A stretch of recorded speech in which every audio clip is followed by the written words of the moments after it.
Bendiciones, amados.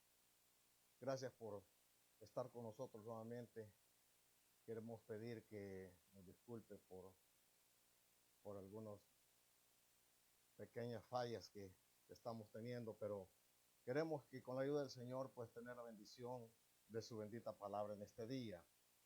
Vamos a ver en la Escritura, en Colosenses capítulo 1, versículo 26 y 27 dice: el misterio que había estado oculto desde los siglos y edades, pero que ahora ha sido manifestado a sus santos, a quienes Dios quiso dar a conocer las riquezas de la gloria de este misterio entre los gentiles, que es Cristo en vosotros, la esperanza de gloria.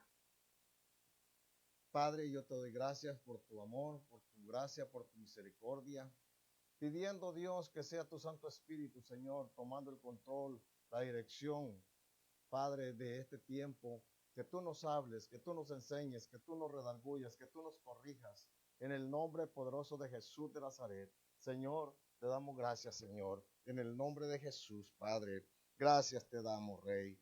En el nombre de Jesús te pedimos, Señor, que sea tu Santo Espíritu tomando el control de principio a fin, en el nombre de Jesús. Gracias te damos, Señor. Amén. Amén.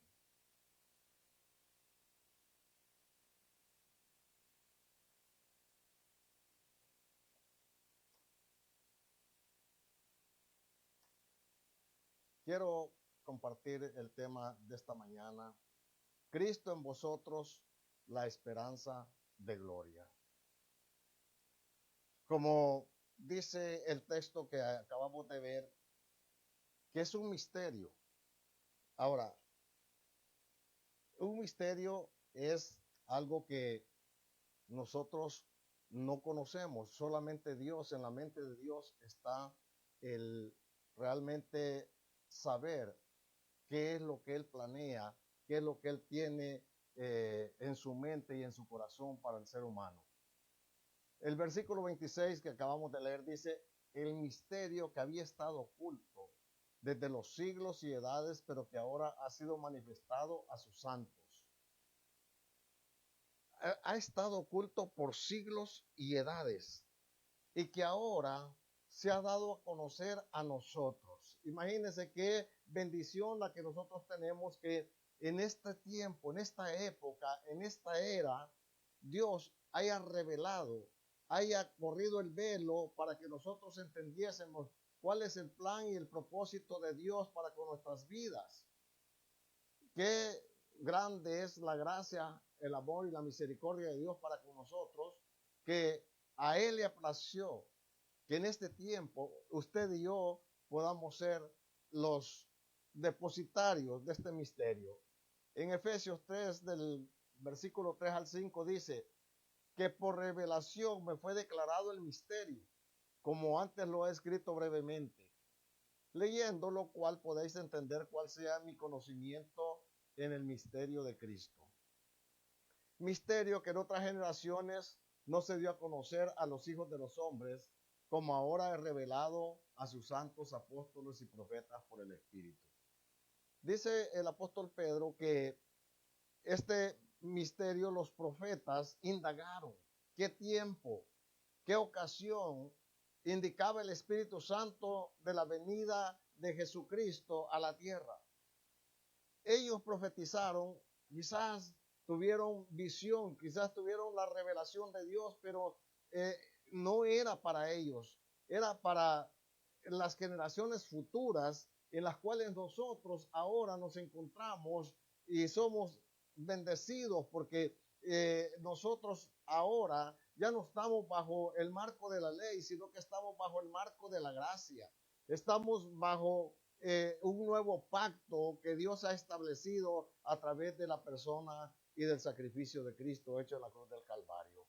De esto hemos hablado bastante con respecto a ese sacrificio. En la semana pasada estuvimos toda la semana hablando de ese tema, por lo cual ahora nosotros somos bendecidos porque ya no estamos bajo la ley, sino que estamos bajo la gracia. Entonces dice el apóstol Pablo, este misterio a mí me fue revelado.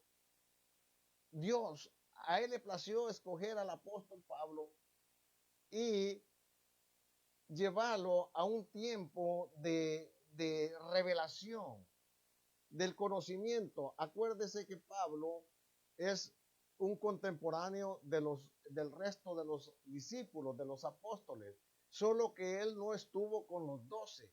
Él fue el que comenzó a perseguir la iglesia. Él era contrario al evangelio de Jesucristo, pero Dios se le apareció camino de Damasco y le encomendó el ministerio, la predicación de la palabra, pero le reveló quién era Cristo, quién era el Señor, y le reveló muchos de los misterios y de los secretos del evangelio del reino. Por eso dice el apóstol Pablo, leyendo de lo cual podéis entender cuál sea mi conocimiento en este misterio. ¿Qué revelación es la que yo tengo de Cristo para comunicárselos a ustedes? Misterio que en otras generaciones no se dio a conocer a los hijos de los hombres, como ahora le ha sido revelado a los santos, a los apóstoles, a los profetas, por el Espíritu Santo. Bendito sea el nombre del Señor. El mismo Espíritu que habitó en Cristo, que habitó en los apóstoles y que ahora habita en cada uno de los hijos de Dios, el mismo Espíritu tiene que darnos esa revelación también a nosotros, un mayor entendimiento. Como hablábamos un poco anoche, que Dios quiere que lo conozcamos. En esto alábese el que debe de alabarse, en conocerme y entenderme que yo soy Jehová, que yo soy Dios. Dios quiere que nosotros le conozcamos. Ahora, Dios no está lejos, Dios no está escondido, pero Dios se da a conocer a aquellos que le buscan, aquellos que se toman tiempo, aquellos que son persistentes, aquellos que tienen hambre y sed del Señor.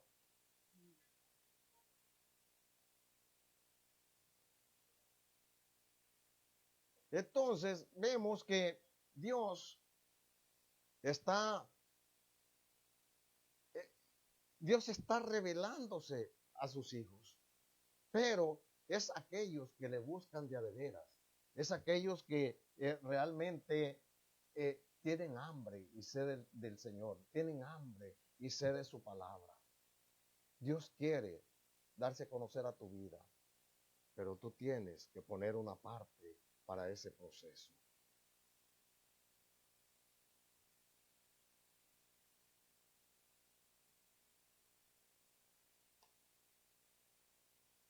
Número 2.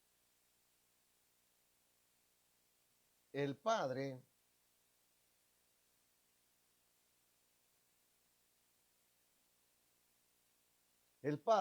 se propuso reconciliar en Cristo todas las cosas.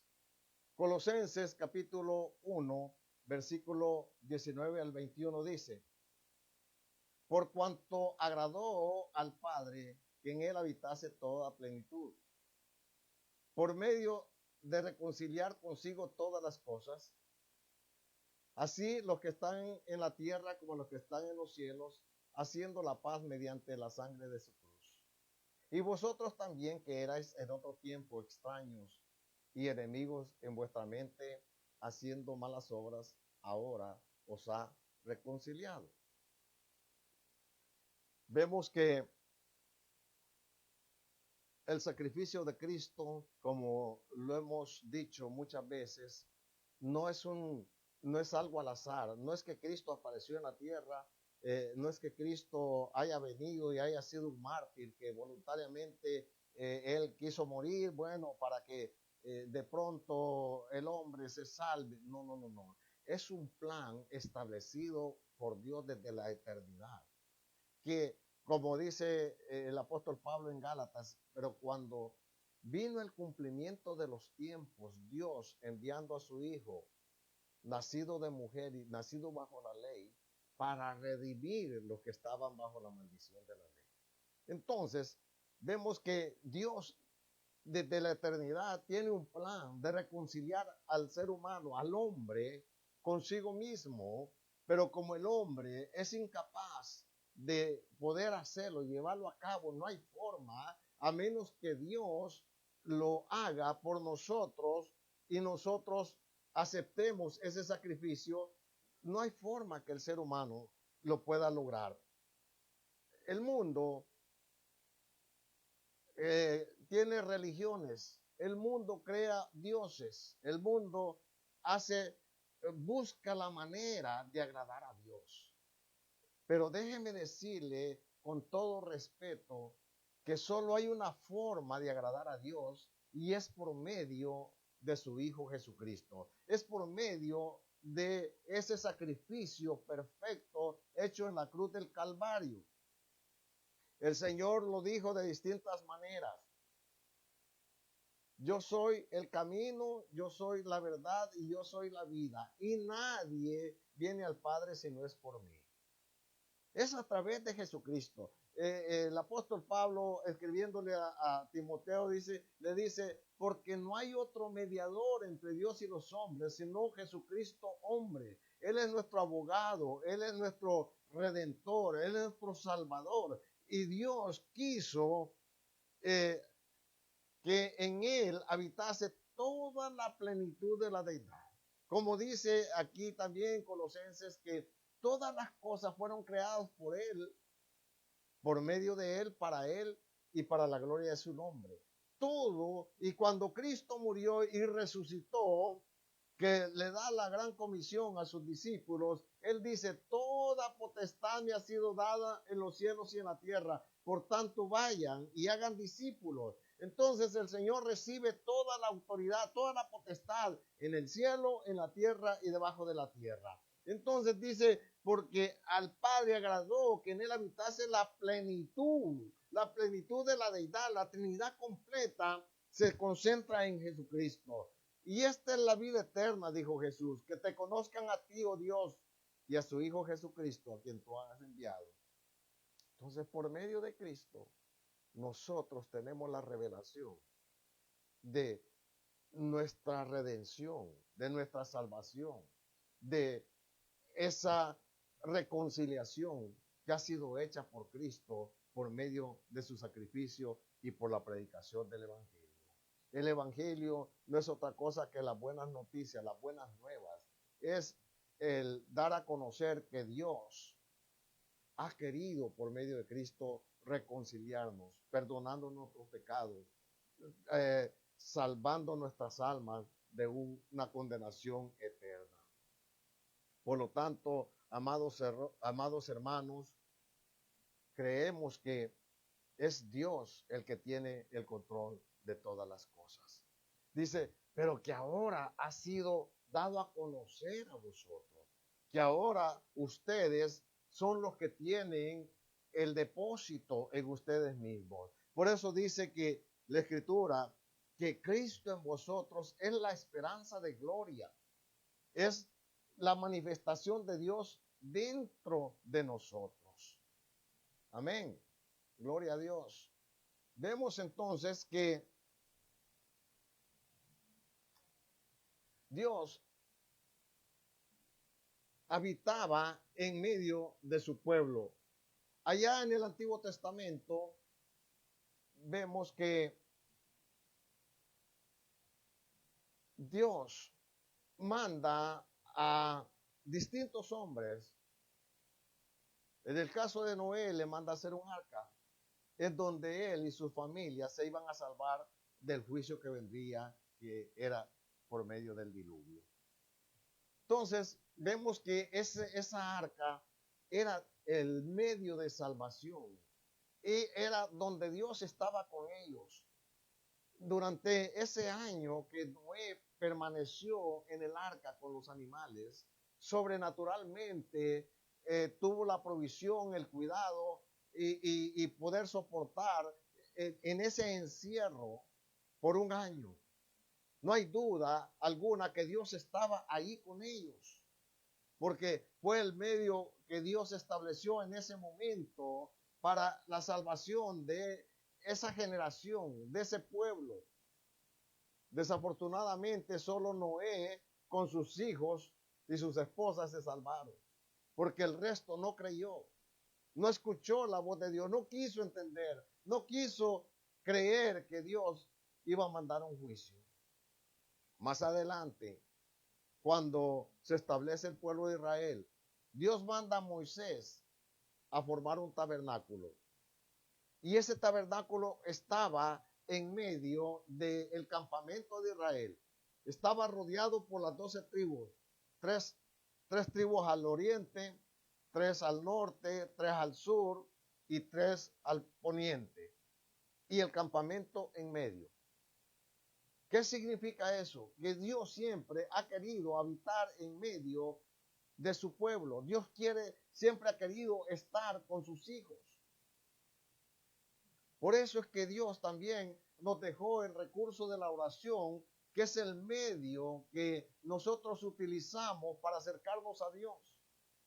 Es el medio que nosotros tenemos para hablar con Dios, para expresarle a Dios nuestras necesidades, nuestras debilidades, nuestras peticiones, nuestras súplicas.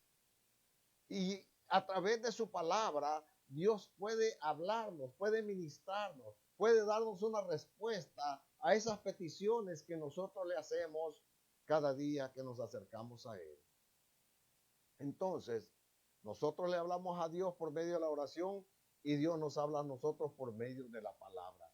Pero si usted se está dando cuenta, ambas cosas requieren de tiempo. Y en el correr de la vida, el hombre se ha olvidado de Dios y se ha envuelto en los quehaceres de la vida cotidiana. Ha sido más importante en muchos casos el trabajo, los negocios, los estudios, y nos olvidamos de Dios. Pero Dios, en su infinita misericordia, permite circunstancias en los hombres para que hagamos un alto en el camino. Y yo creo que este momento que estamos viviendo es uno de ellos, que Dios le ha dicho a la humanidad: ¿saben qué? Se han olvidado de mí. ¿Saben qué? Ustedes no quieren saber de mí, pero a través de esto voy a permitir que ustedes se humillen, se vuelvan a mí, me supliquen, me clamen, me busquen. Y le damos gracias a Dios porque tenemos ese privilegio. Le damos gracias a Dios porque lo podemos hacer de distintas maneras. Aunque físicamente no nos podemos reunir, podemos utilizar estos medios, estos recursos para poder hacerlo. Y le damos gracias a Dios que lo estamos haciendo de una u otra manera. Y todas las congregaciones, todos los hijos de Dios en todas partes lo están haciendo de distintas maneras. Pero hoy más que nunca el pueblo de Dios tiene que buscar a su Dios, a su Salvador, a su Creador. Por medio del tabernáculo, veamos lo que dice Éxodo 13:21. Y Jehová iba delante de ellos de día en una columna de nube para guiarlos por el camino, y de noche en una columna de fuego para alumbrarles, a fin de que anduviesen de día y de noche. Éxodo 40:38 dice: porque la nube de Jehová estaba de día sobre el tabernáculo, y el fuego estaba de noche sobre él, a vista de toda la casa de Israel en todas sus jornadas. Entonces vemos que Dios le manda a hacer un tabernáculo. No vamos a hablar en detalle de eso. El tabernáculo tenía 3 partes: el atrio, el lugar santo y el lugar santísimo, donde solo los sacerdotes podían ministrar, podían estar. Ningún miembro del pueblo podía estar en ese lugar, solamente los sacerdotes. Entraban con los sacrificios, entraban al lugar santo a cada mañana y cada tarde a renovar el aceite en las lámparas, a quemar incienso delante del altar, valga la redundancia, del altar del incienso, y a cambiar los panes en la mesa de la proposición cada fin de semana. Pero al lugar santísimo solamente el sumo sacerdote una vez al año entraba a hacer el sacrificio, a hacer la expiación por sus pecados y por los pecados del pueblo.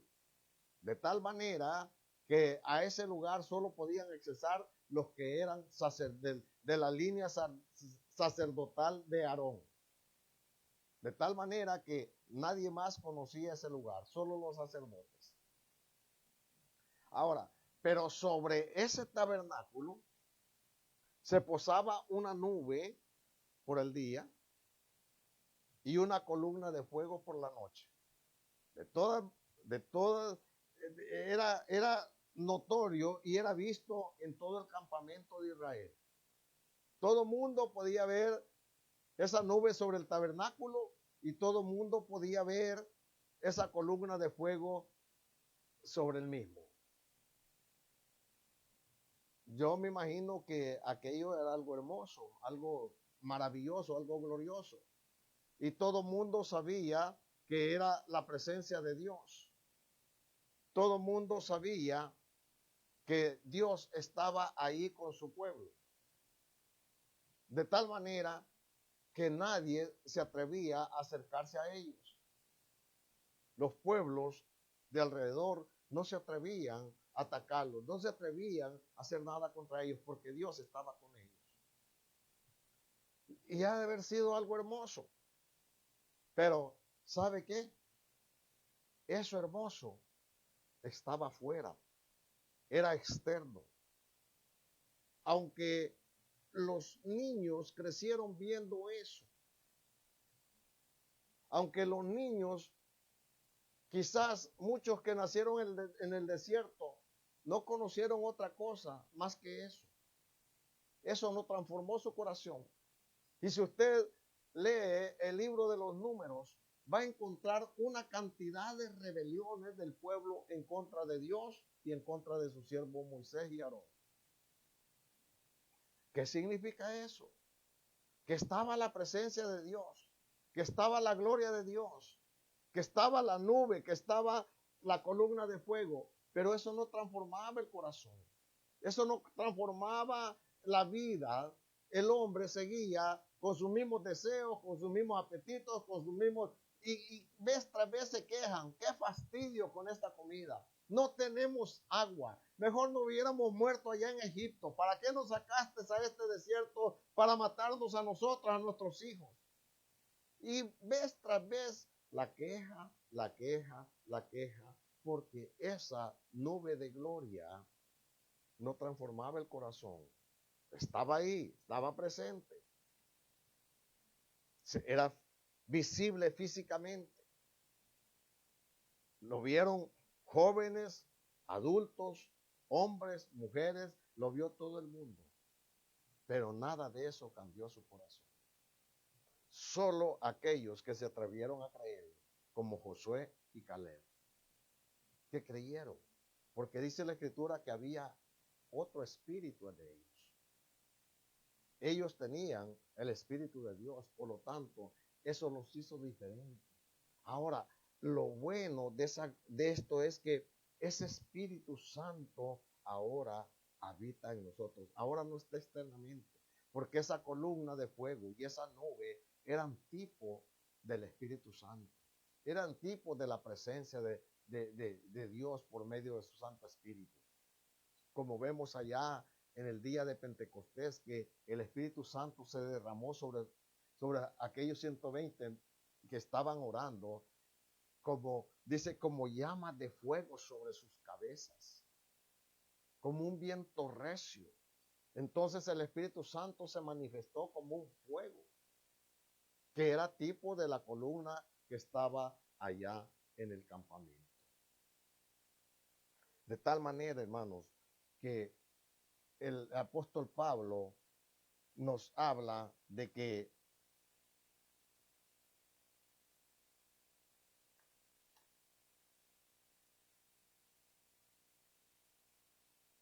el apóstol Pablo nos habla de que esa gloria no hizo ningún cambio.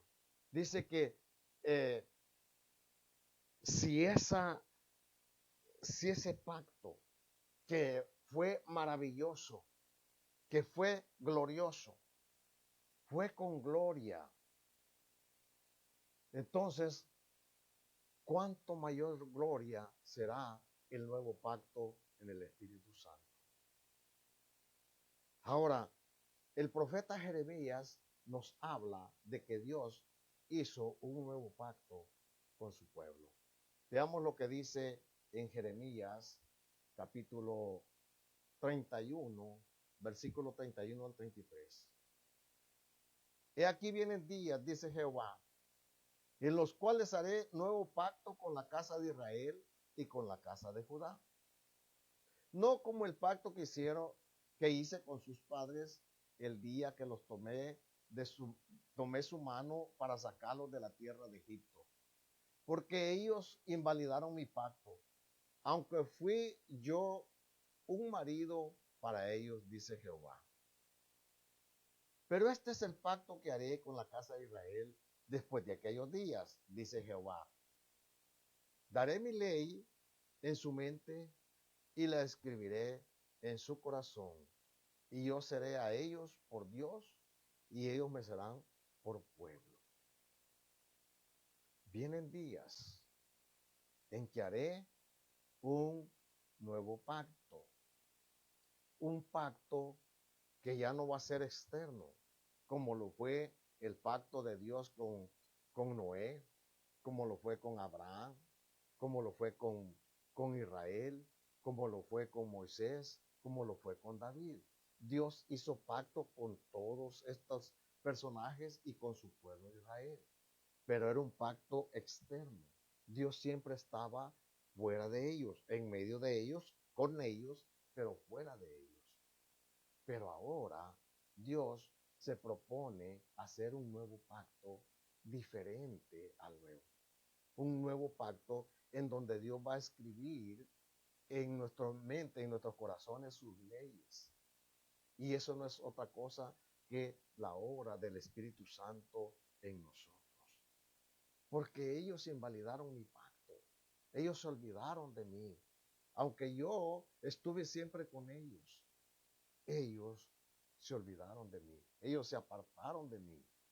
Pero qué bueno, mi hermano, que nosotros somos miembros de ese nuevo pacto. Qué bueno es saber que nosotros ahora somos ese pueblo de Dios escogido por la gracia, por la misericordia de Dios, por medio de la obra de la persona de Jesucristo y por medio de su Santo Espíritu, que nos convenció de nuestro pecado, de nuestra condición delante de Él, que nuestro destino era un lugar de condenación eterna, pero que ahora, por medio del sacrificio de Cristo, ahora nosotros podemos acercarnos confiadamente al trono de la gracia y la misericordia de Dios. Bendito sea el nombre del Señor. Qué privilegio, hermanos. Qué bendición. Qué gracia la que recibimos de parte de nuestro Dios. Solo Dios puede transformar nuestras vidas y nuestros corazones. Veamos qué más nos dice la Escritura.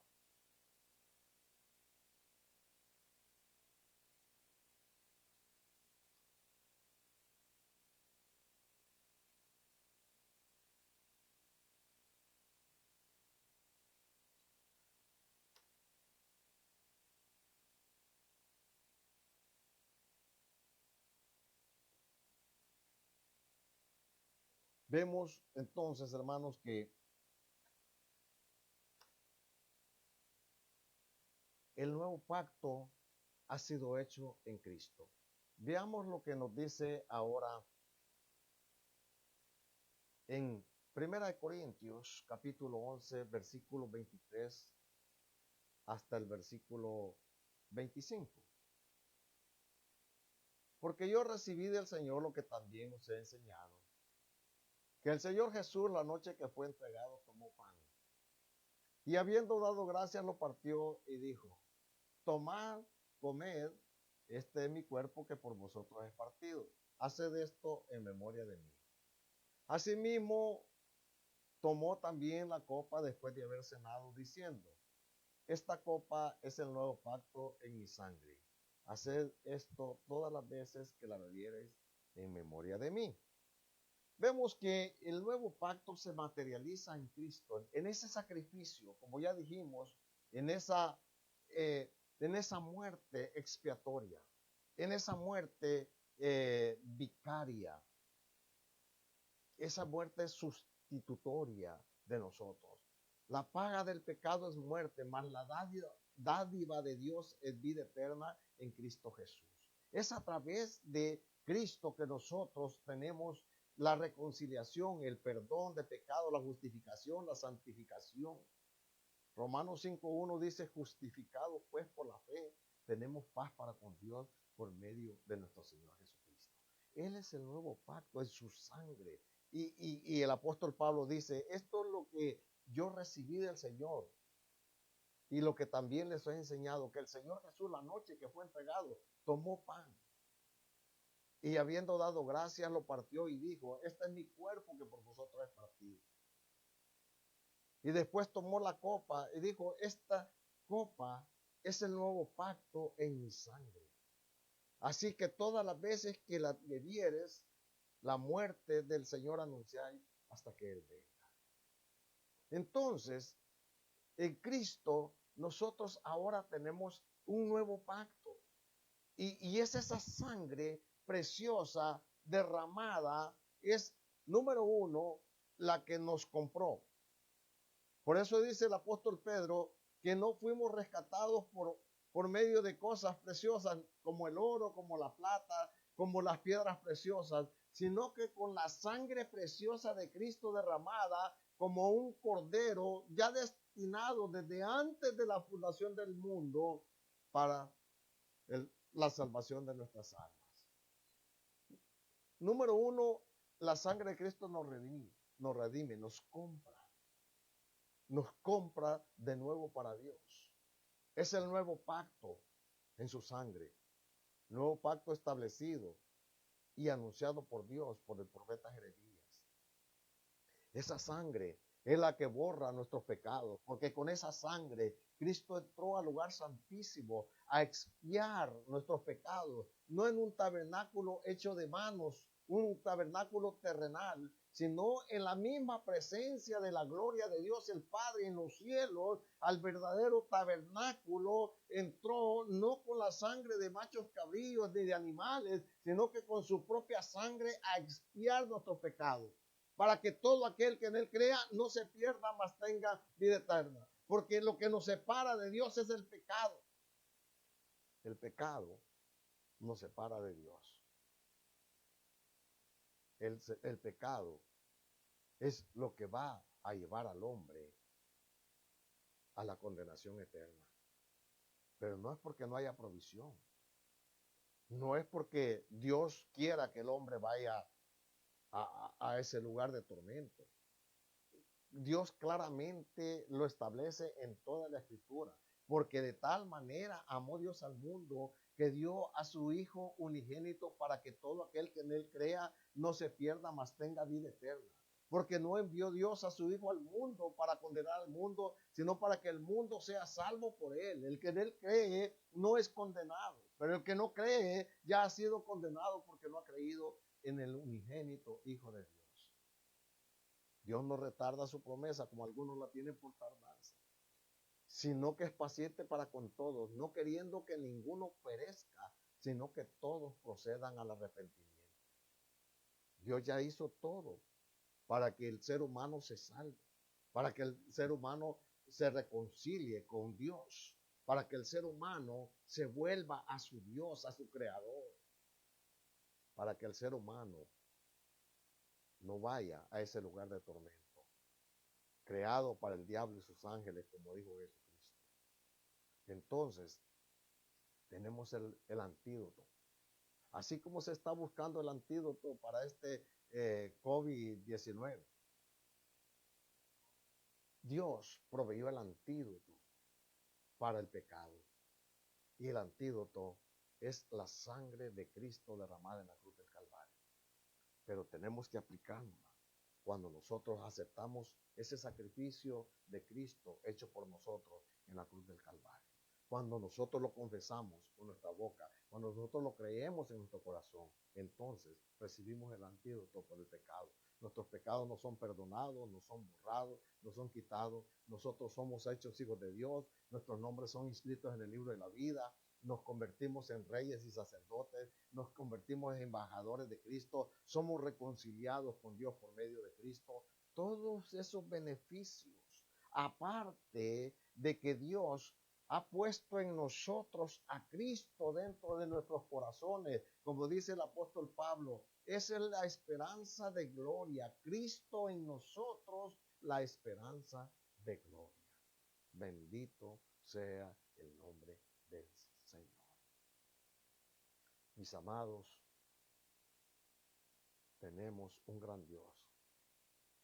Tenemos un Dios que no solamente ha hecho todo para salvarnos, sino que también se ha comprometido a estar con nosotros y en nosotros todos los días hasta el fin del siglo. Ha prometido guardarnos, protegernos, proveernos. Y por eso es que podemos tener paz en medio de la tormenta. Podemos tener paz en medio de las circunstancias. La situación no pinta nada bien.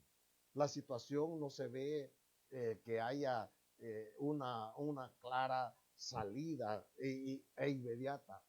Pero en medio de eso, los hijos de Dios tenemos paz por medio de Jesucristo. Bendito sea el nombre del Señor. Ahora, ¿qué pide Dios de nosotros? Veamos ese detalle importante que es lo que Dios pide de nosotros. Número 1, que debemos de dar fruto. Esa es la evidencia principal de un hijo de Dios, el fruto.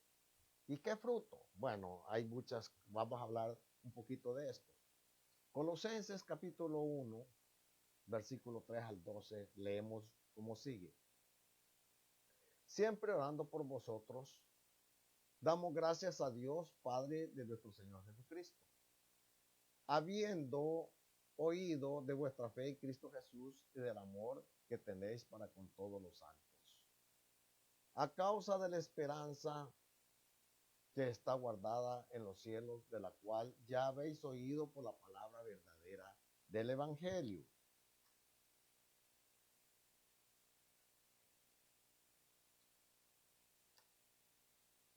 que ha llegado hasta vosotros, así como todo el mundo, y lleva fruto y crece también en vosotros,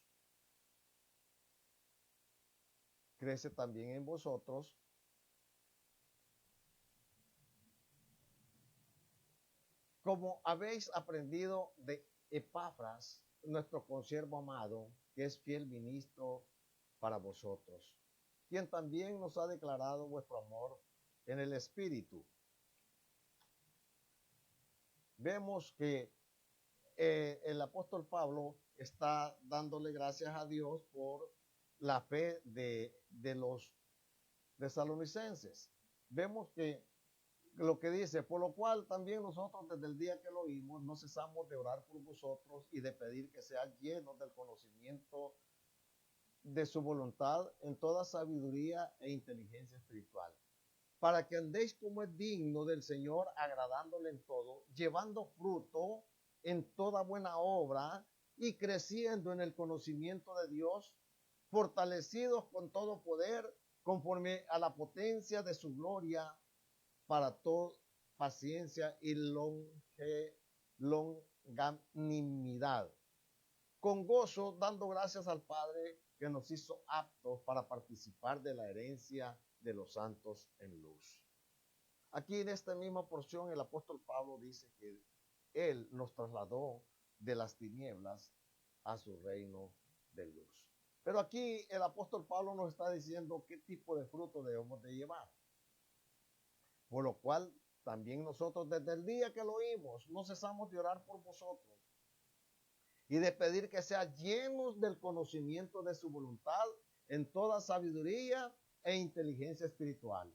Dios quiere que seamos llenos del conocimiento de Él. Muchos se llenan de conocimiento de la ciencia, del mundo. Muchos conocen de todo, pero la pregunta es, ¿cuánto conocemos de Dios? El apóstol Pablo está orando y le da gracias a Dios por la fe de ellos, una fe que tienen para con el Señor, los de Colosas, y para con sus hermanos. Pero el apóstol Pablo no está conforme. Oro para que ustedes crezcan en el conocimiento de Dios. No solamente ya recibieron la salvación, ya recibieron la fe, ya son salvos. No. Yo pido que como fruto ustedes crezcan en el conocimiento de Él. Ahora dice el apóstol Pedro en 2 de Pedro capítulo 1, que nosotros añadamos a nuestra fe virtud, a la virtud conocimiento, al conocimiento dominio propio, etcétera, etcétera, etcétera. Dice, porque si todas estas cosas están en vosotros, no nos dejará estar ociosos, sino que lleváis mucho fruto y tendréis amplia entrada en el reino de nuestro Dios. Entonces, el conocimiento de Dios, el acercarnos a Dios, el ser transformados por Dios, nos va a llevar a que nosotros demos fruto en la obra, demos fruto como hijos de Dios. ¿Qué más fruto? Dice, para que sea lleno de todo conocimiento y de sabiduría e inteligencia espiritual. No solamente conocimiento, sino sabiduría, inteligencia espiritual. No la sabiduría de este mundo, no la sabiduría de los sabios de este mundo, sino la sabiduría que viene de Dios por el Espíritu Santo y por medio de su palabra. Mis amados, el crecer en Cristo es un fruto. Y eso nos va a llevar a una inteligencia y a una sabiduría espiritual. Luego dice el versículo 10, para que andéis como es digno del Señor, agradándole en todo, llevando fruto en toda buena obra y creciendo en el conocimiento de Dios. Para que andéis como es digno. Vivir una vida cristiana como es digno del Señor, no es obra nuestra, es obra del Espíritu Santo. Pero el Espíritu Santo ya fue depositado en nosotros. Ahora es tiempo de permitirle que Él obre en mi vida, en mi corazón, en mis pensamientos, en todo mi ser. Que Dios obre en tu vida, que Dios haga la diferencia, que te haga crecer, que te haga fructificar, que te haga servir en la obra. Es obra del Espíritu Santo, pero tú tienes que permitirlo. Yo creo que uno de los pecados más grandes de la iglesia es la negligencia. Estamos dispuestos a leer cualquier cosa, a investigar cualquier cosa, pero cuando nos dicen de estudiar la Biblia, de leer la Biblia, ahí sí vienen los peros. Pero es que a mí me da sueño, es que yo no puedo, yo me aburro rápido y yo no le entiendo, y muchas cosas podemos decir al respecto. Pero lo cierto es que nosotros tenemos que perseverar, nosotros tenemos que buscar, nosotros tenemos que pedir, nosotros debemos de suplicar, porque el que busca halla, el que pide se le dará, etcétera, etcétera, etcétera. Entonces, a veces nosotros con nuestra actitud invalidamos la palabra de Dios, porque Dios dice que si nosotros le buscamos, lo vamos a encontrar. Y me buscaréis, y me hallaréis, porque me buscaréis de todo vuestro corazón. No hay límite, no hay barreras. Ya Cristo las quitó, ya Él, cuando Él murió, se rasgó el velo del templo para que ahora nosotros tengamos acceso directo a la presencia de Dios, delante del trono de su gloria. Por lo tanto, nosotros tenemos que llevar ese fruto, fortalecidos con todo poder, conforme a la potencia de su gloria, para toda paciencia y longanimidad.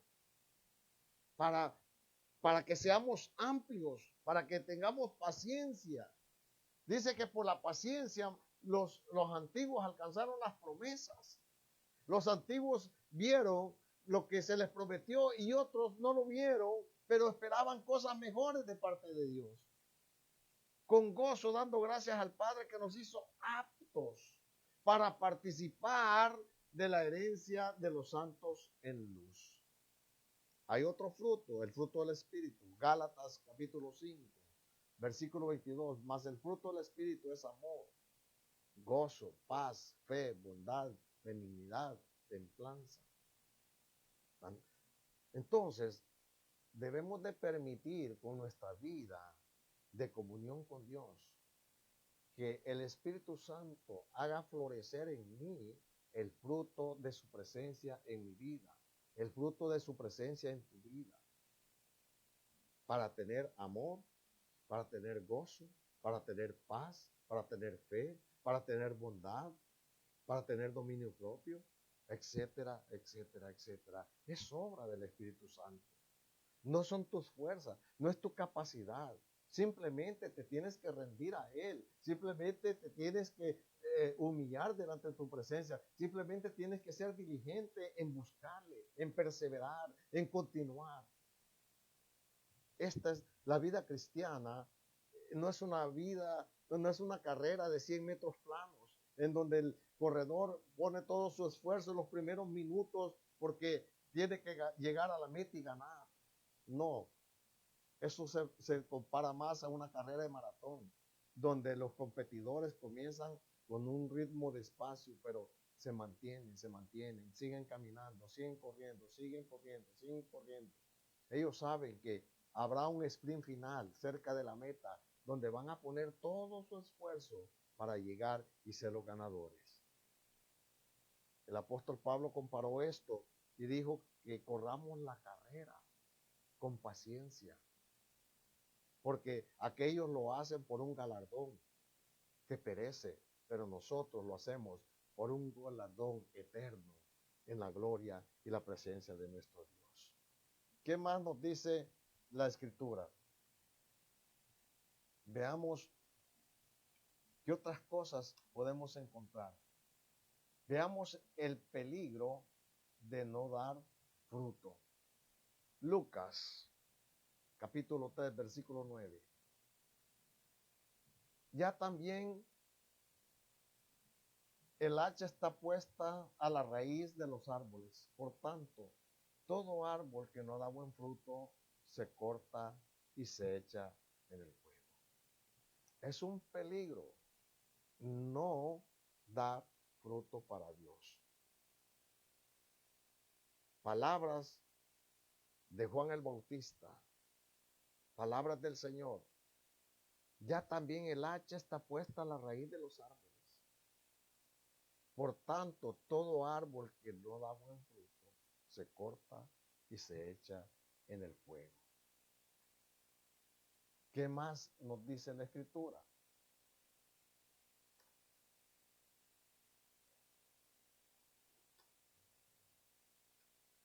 Que nuestra referencia es el fruto.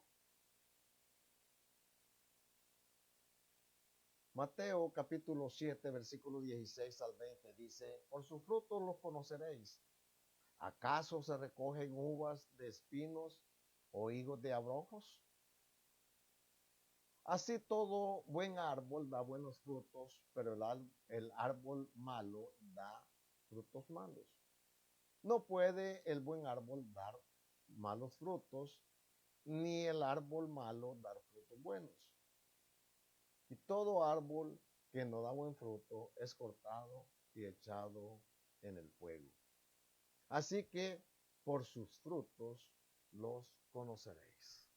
Palabras del Maestro, palabras de Cristo, ¿verdad? Dice que por los frutos lo vamos a conocer. Y esto se ve en la naturaleza. En la naturaleza, el árbol no se conoce por su follaje. De hecho, yo no sé si usted conoce algo de árboles, pero los que hemos vivido y conocemos el campo, sí conocemos algo. Y una de las cosas que yo he encontrado es que hay muchos árboles que son muy similares en su follaje. Incluso aquí, en este país, yo me he encontrado con muchos árboles que son muy parecidos en su follaje y en su tallo y en su todo a los árboles de mi tierra que son frutales, son frutos, que dan fruto y que ese fruto es aprovechado por los seres humanos y por los animales. Pero cuando yo me acerco para ver si es el mismo árbol, me he dado cuenta que es diferente. Entonces, ¿qué significa eso? Que pueden ser muy parecidos los árboles, pero no todos dan buen fruto. No todos tienen, tienen la capacidad de producir para el bien de los demás. Como la parábola que el Señor nos relató del trigo y la cizaña. Cuando el enemigo sembró la cizaña en medio del trigo, vinieron los discípulos y le dijeron, Señor, ¿quieres que la arranquemos para que no se confunda el trigo con la cizaña? Y dijo el Señor, no, déjala ahí. Van a crecer juntos. Pero cuando dé fruto, se va a distinguir. Porque el fruto de la cizaña es un fruto vano. Es un fruto diferente al fruto del trigo. Entonces, cuando dé fruto, entonces la vamos a cortar porque ya no hay peligro de confundirla con el trigo. Así el Señor nos está mostrando y dice que todo árbol debe dar buen fruto. Y si no da el árbol malo no puede dar frutos buenos y el árbol bueno no puede dar frutos malos. Así es que dice, por sus frutos los conoceréis. Ahora la pregunta del billón es, ¿qué fruto estamos dando nosotros como hijos de Dios? ¿Cuál es el fruto de tu vida? ¿Cuál es el fruto de tu ministerio? ¿Qué estás haciendo con los talentos que Dios ha puesto en tu vida? ¿Los estás utilizando para buena obra? ¿Lo estás utilizando en el crecimiento, en el conocimiento de Dios? ¿O lo tienes enterrado? El Señor nos ha referido muchas parábolas sobre los talentos, del uso de los talentos. Y no voy a extenderme en ese punto, pero el que enterró el talento fue apartado y echado fuera a las tinieblas de afuera, dice la Escritura. En cambio, los que fueron y lo multiplicaron, recibieron el doble de lo que habían hecho. Mi amado, este es un llamado de atención, una reflexión para que cada uno de nosotros medite y se examine a sí mismo hoy que tenemos tiempo. Hoy que Dios nos ha dado esta oportunidad de tomar un poco de quietud en este tiempo de cuarentena. Pero, ¿cómo estamos invirtiendo nuestro tiempo? ¿Estamos invirtiendo de la manera más provechosa o simplemente lo estamos dejando pasar y perdiéndolo en otras cosas que no aprovechan? Dejo eso en tu corazón.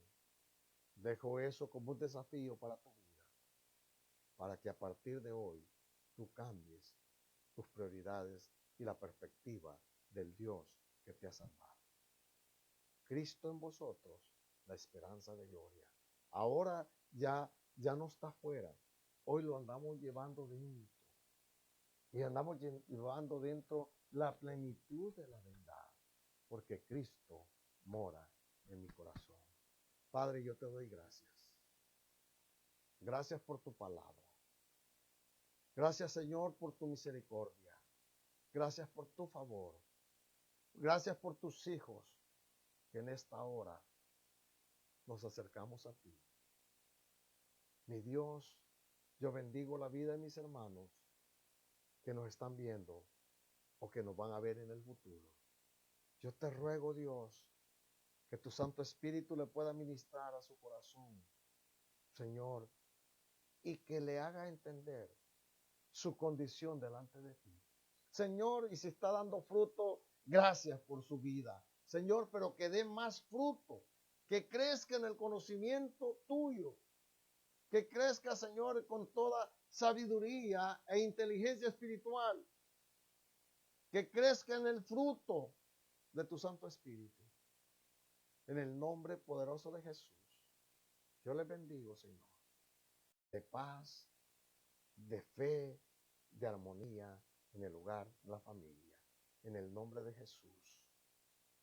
Mientras usted en su hogar continúa orando, yo quisiera hacer una invitación a aquellas personas que nos están viendo y que nunca le han entregado su corazón a Cristo. Yo le voy a invitar para que en esta hora le haga una invitación a Cristo a venir a morar en su corazón. Para que ese Cristo del que hemos hablado, que vino a morir por nuestros pecados para darnos salvación, venga a tu vida y te dé salvación y vida eterna. Así es que yo te voy a invitar para que ahí donde estás, repite esta oración conmigo y dile al Señor: Padre, en el nombre de Jesús, yo te doy gracias por tu palabra. Yo creo que Cristo murió por mis pecados. Yo creo que el sacrificio de Cristo es suficiente para perdonarme y limpiarme de toda mi maldad. Padre, yo te pido perdón por mis pecados, de palabras, de obras y de pensamientos. Me arrepiento de todo corazón e invito a Jesucristo a venir a morar en mi corazón. Señor Jesús, en esta hora, yo te recibo como mi Señor y Salvador de mi alma. Tu palabra dice que por gracia somos salvos por medio de la fe y no por obras, para que nadie se gloríe. Gracias, Señor, porque por fe soy salvo por medio de tu sacrificio en la cruz del Calvario. En el nombre maravilloso de Jesús. Amén y amén. Te bendigo. Le doy gracias a Dios por ti. Gracias por acompañarnos en este día. Creemos que Dios está con nosotros. Creemos que Dios seguirá con nosotros.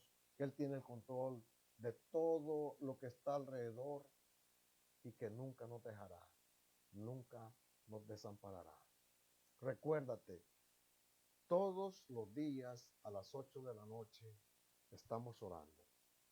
Hoy, domingo, a las 8 de la noche, estaremos por este mismo medio, tomando un tiempo para orar, para suplicar a nuestro Dios que intervenga en esta crisis que está viviendo el mundo.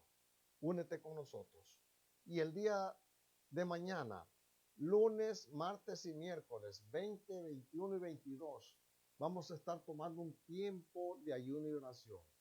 Vamos a estar ayunando y vamos a estar hablando sobre el tema del ayuno en estos días. Vamos a ver cómo Dios escucha a sus hijos cuando tomamos ese paso de ayunar y buscar la presencia del Señor. Que Dios te bendiga, que Dios te guarde, que Dios te llene de su paz, de su bendición, y nos vemos esta noche con la ayuda del Señor. Amén y amén.